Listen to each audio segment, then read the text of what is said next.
Japanese-American historical relations. Introduction. As we explore the rich tapestry of Japanese-American relations, our focus extends to a pivotal era, from Japan's momentous opening to the West, particularly to the United States, up to the delicate and tense moments preceding the outbreak of war between these two nations. This period, marked by Japan's transition from a secluded nation to an emerging power on the international stage, is crucial in understanding the complex dynamics of its relationship with the United States. It was a time of transformation, where diplomacy, trade, and cultural exchange began to weave the intricate fabric of ties between Japan and America.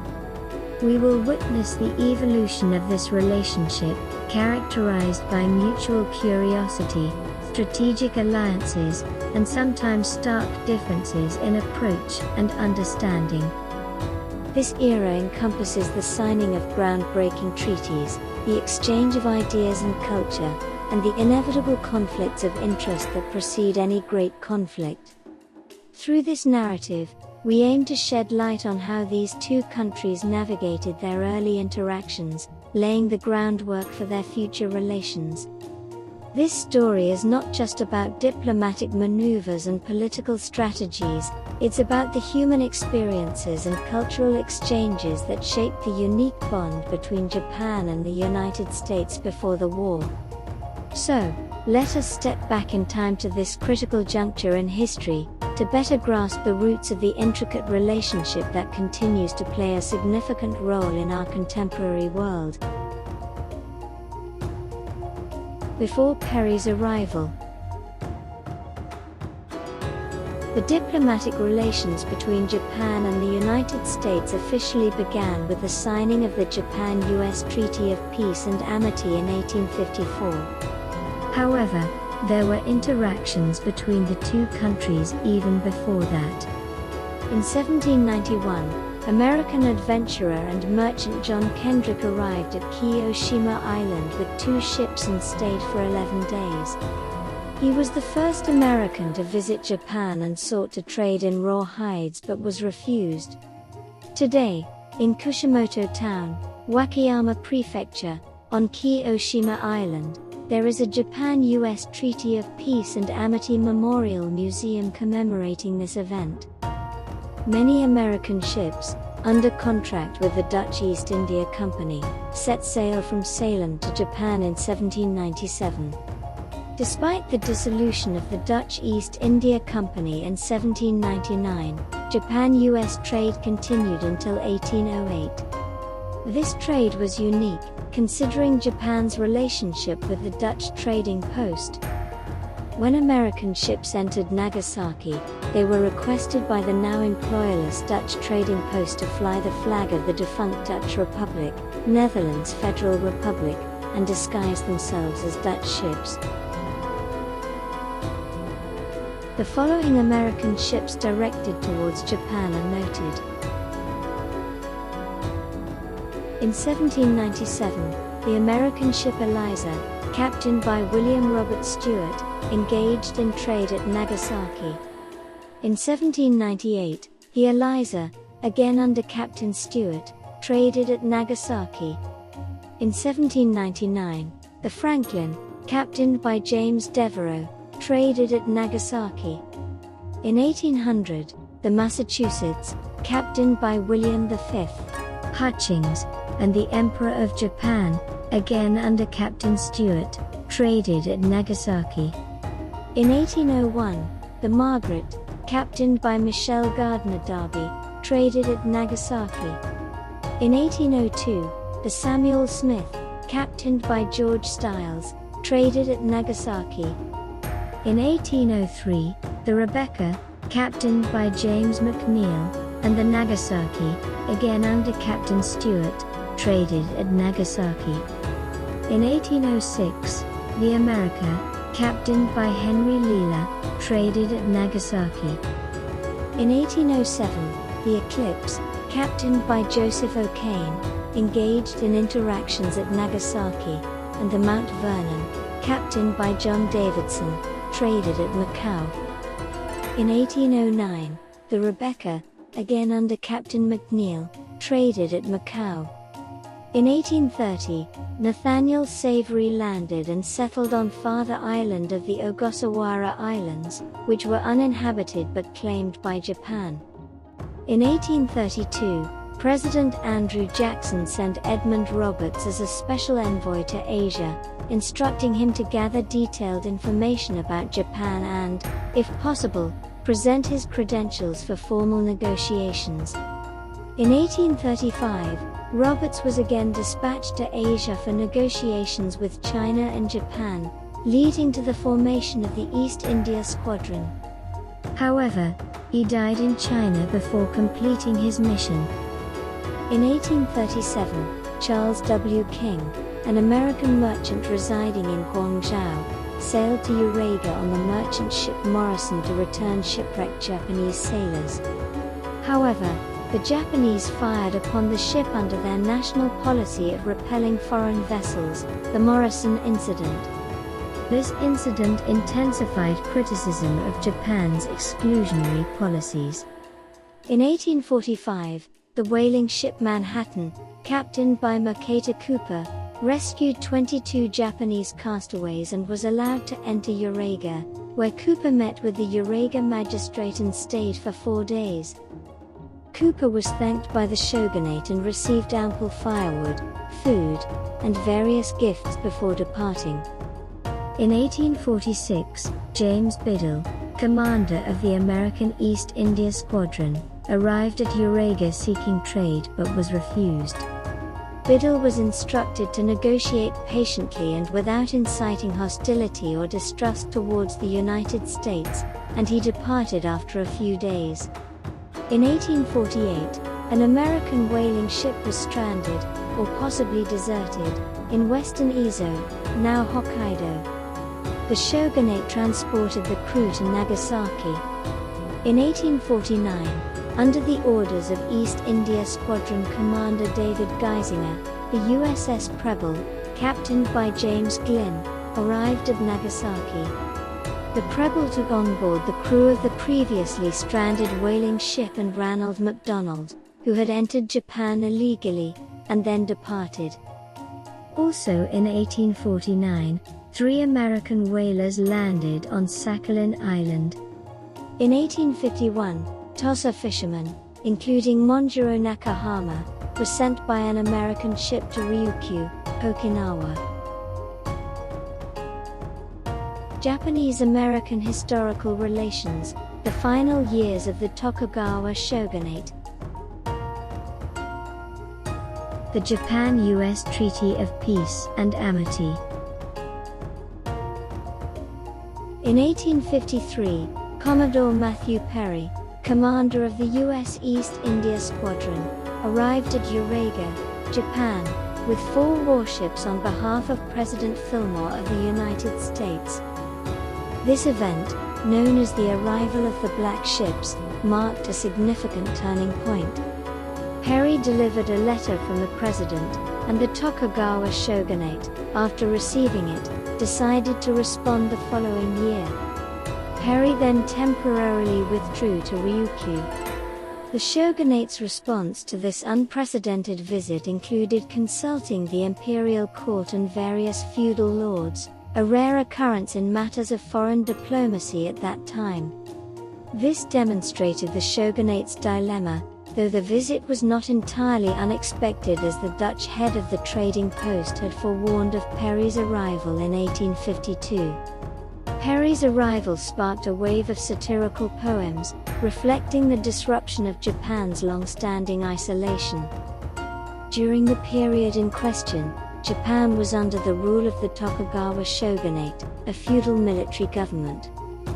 This era, known as the Edo period, was characterized by a strict social hierarchy and isolationist foreign policy, known as sakoku, which limited Japan's interactions with the outside world primarily to certain Dutch and Chinese traders.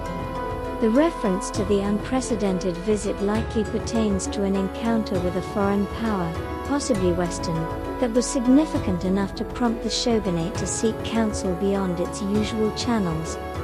Consulting both the imperial court and various feudal lords, daimyos, was unusual because the shogunate typically exerted strong centralized control over foreign affairs, without needing to consult the largely ceremonial imperial court or the daimyos, who were powerful regional rulers.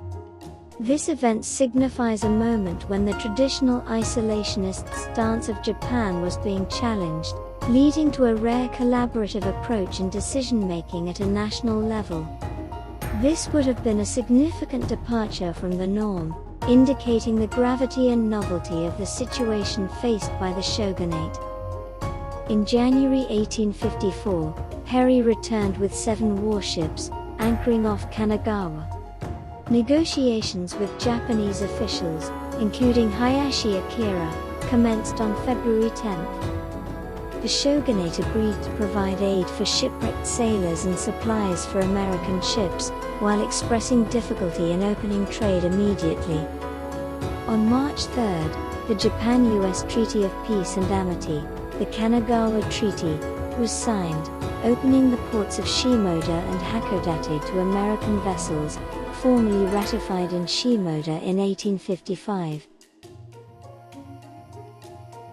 The Japan-US Treaty of Amity and Commerce. In 1855, the shogunate explained to the imperial court the circumstances leading to treaty negotiations with Britain, America, and Russia.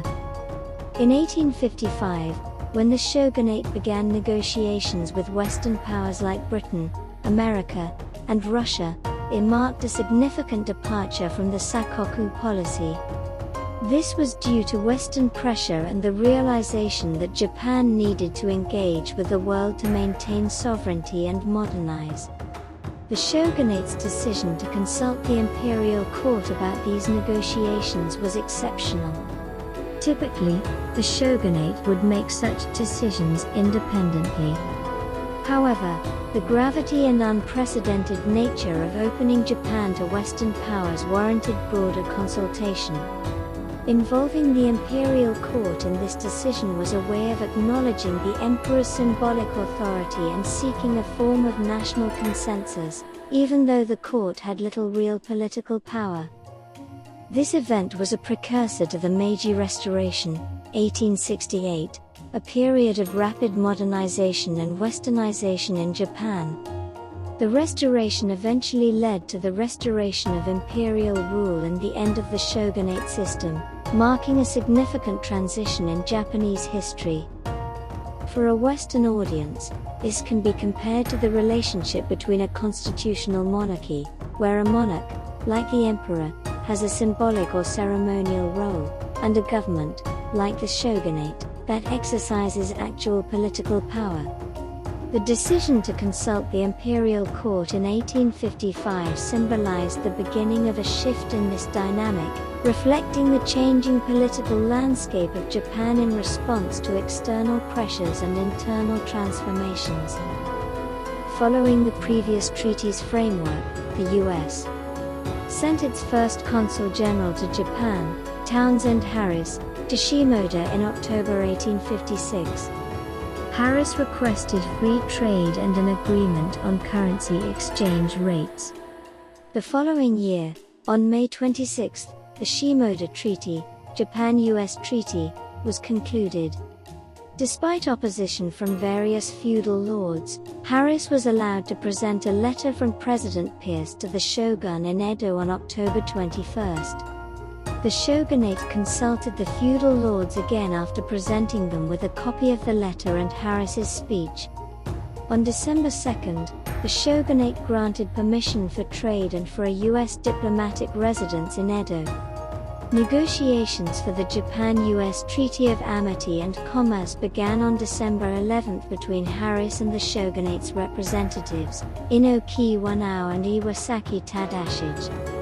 On January 5, 1858, the shogunate requested a 60-day extension for the treaty signing from Harris to seek imperial approval. Horuta Masamitsu went to Kyoto for this purpose, but on March 20th, the emperor refused to sanction the treaty.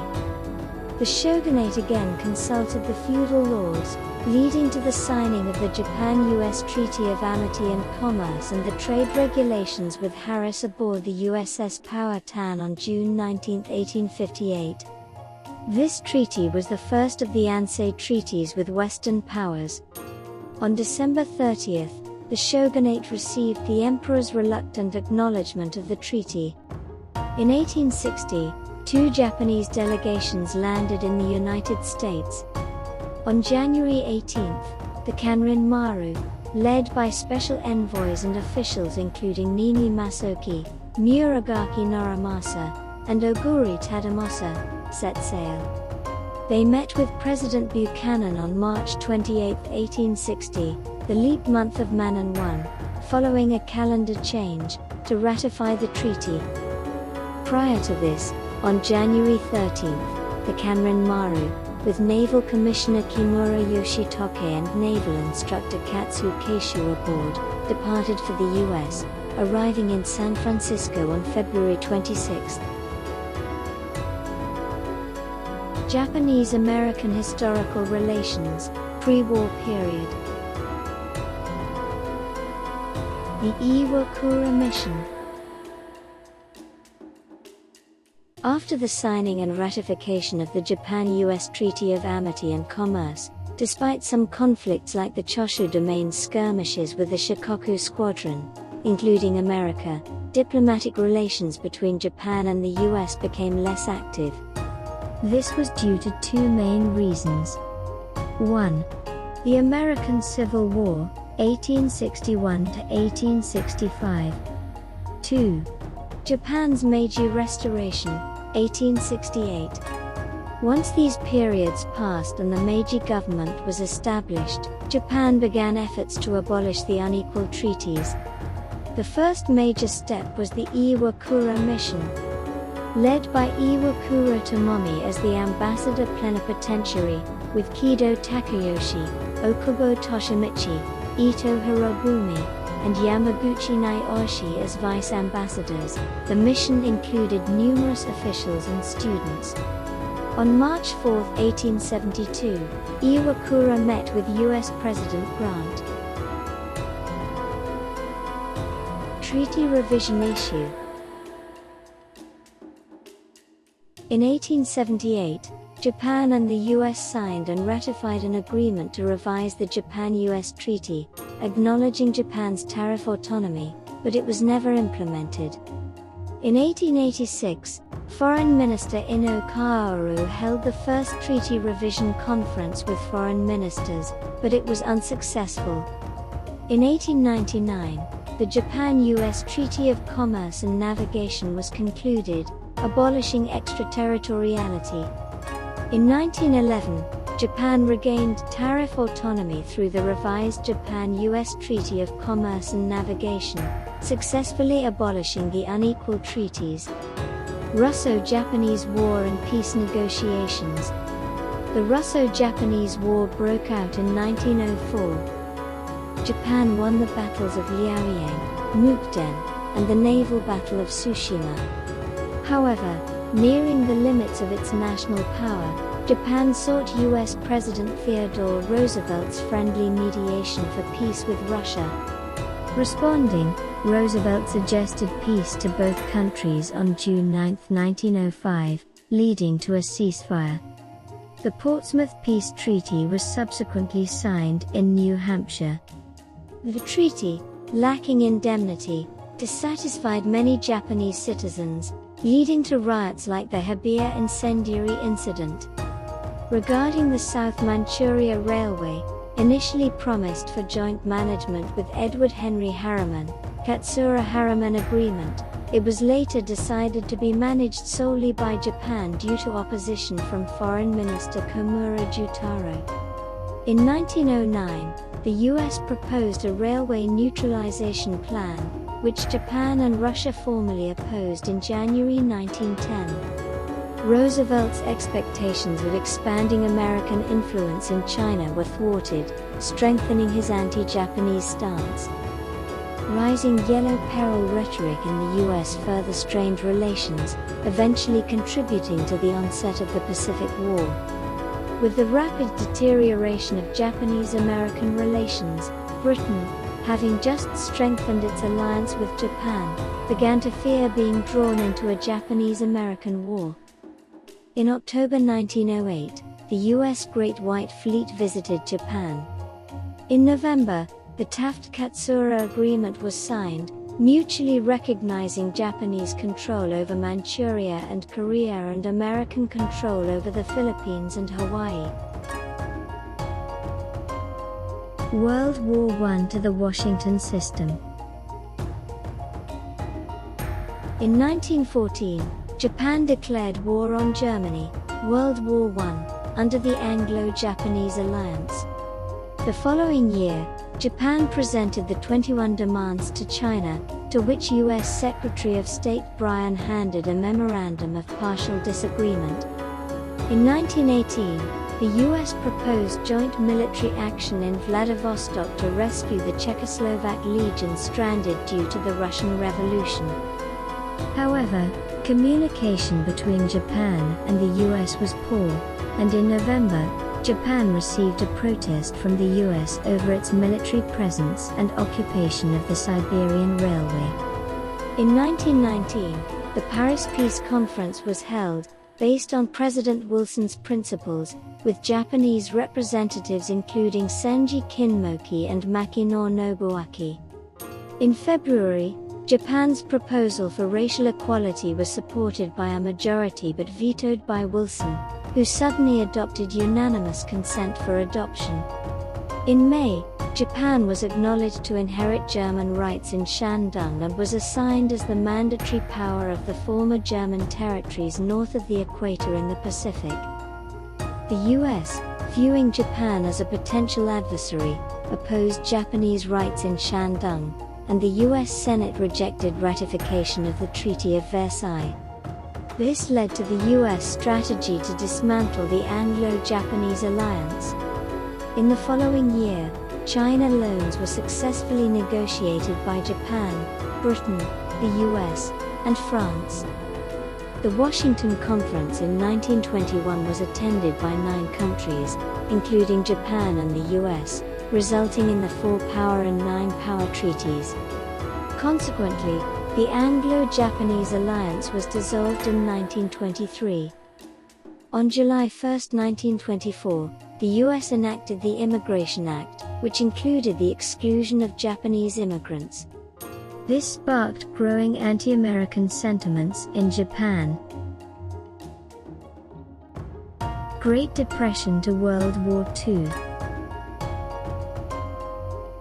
The Great Depression began in the U.S. in October 1929, significantly impacting Japan, especially with the collapse of silk prices. The economic downturn persisted until around 1932. In 1936, Japan withdrew from the Second London Naval Conference, and the Washington Naval Treaty expired in December, ending naval disarmament cooperation between Japan and the U.S. The Second Sino-Japanese War, starting in 1937, further deteriorated relations. On October 25, President Franklin D. Roosevelt delivered the quarantine speech, condemning Japan as an aggressor. The sinking of the U.S. gunboat Panay by Japanese aircraft on December 12 exacerbated anti-Japanese sentiments in the U.S. Panay incident. On July 26, 1939, the U.S. notified Japan of the abrogation of the Japan-U.S. Treaty of Commerce and Navigation, leading to its expiration on January 26, 1940, and ushering in an era of no formal treaties between Japan and the U.S. The outbreak of World War II in September 1939, following Germany's invasion of Poland, further strained relations. In 1940, A US envoy was sent to Japan to negotiate the Japan-US understanding, but Japan's occupation of northern French Indochina and the signing of the tripartite pact with Germany and Italy on September 27 aggravated the US. On July 25, the US froze Japanese assets, and in August, initiated an oil embargo against all aggressor nations, including Japan. Japan began preparing for war against the US on November 27. Japan interpreted the Hull note from Secretary of State Cordell Hull as an ultimatum, deciding on war. On December 8, 1941, Japan attacked Pearl Harbor in Hawaii, declaring war on the US, Britain, and the Netherlands. Germany and Italy, as part of the Tripartite Pact, declared war on the US, escalating World War II to include the Asia-Pacific region. Initially, Japan made significant advances, but the US, with its overwhelming industrial capacity, began to turn the tide. The defeat at the Battle of Midway in 1942 and the loss of Guadalcanal were significant setbacks for Japan. Finally, after the atomic bombings of Hiroshima on August 6 and Nagasaki on August 9, 1945, Japan accepted the Potsdam Declaration on August 14. The signing of the surrender documents on September 2 marked the end of the war. Conclusion. As we draw this chapter of Japanese-American relations to a close, it's important to remember that our journey through history doesn't end here. The story of these two nations, rich in detail and significance, continues beyond the dramatic events of World War II, unfolding into the modern era. In a future video, we will delve into the post-war period, exploring how Japan and the United States navigated the challenges of Reconstruction, the Cold War, and the emergence of a new global order. We'll discover how their relationship evolved through times of tension and cooperation, leading to the intricate and interdependent partnership we witness today. The upcoming exploration will shed light on how these two countries, once adversaries, transformed their ties into one of the most important bilateral relationships in the modern world. We will see the resurgence of Japan, the evolving role of the United States in Asia, and the joint efforts in fields ranging from security to economic development and cultural exchange. So, stay tuned for this continuing story, where we uncover the resilience, innovation, and mutual respect that define the post-war US-Japan relations. This next chapter promises to be as enlightening and engaging as the history we have traversed so far. Thank you for your interest and support, and I look forward to sharing more of this fascinating narrative with you.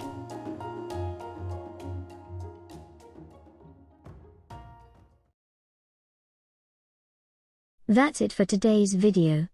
Thank you for watching. If you enjoyed it, please hit the like button, subscribe to our channel, and turn on notifications. Feel free to share parts of this video as long as you provide a clear link to this video and our channel. Our goal is to spread knowledge about Japan to people all around the world, so please use this content freely. However, if you intend to monetize using our content, we may request a portion of the earnings. Using this content maliciously is strictly prohibited. Moreover, we cannot compensate for any disadvantages or issues arising from the use of this content.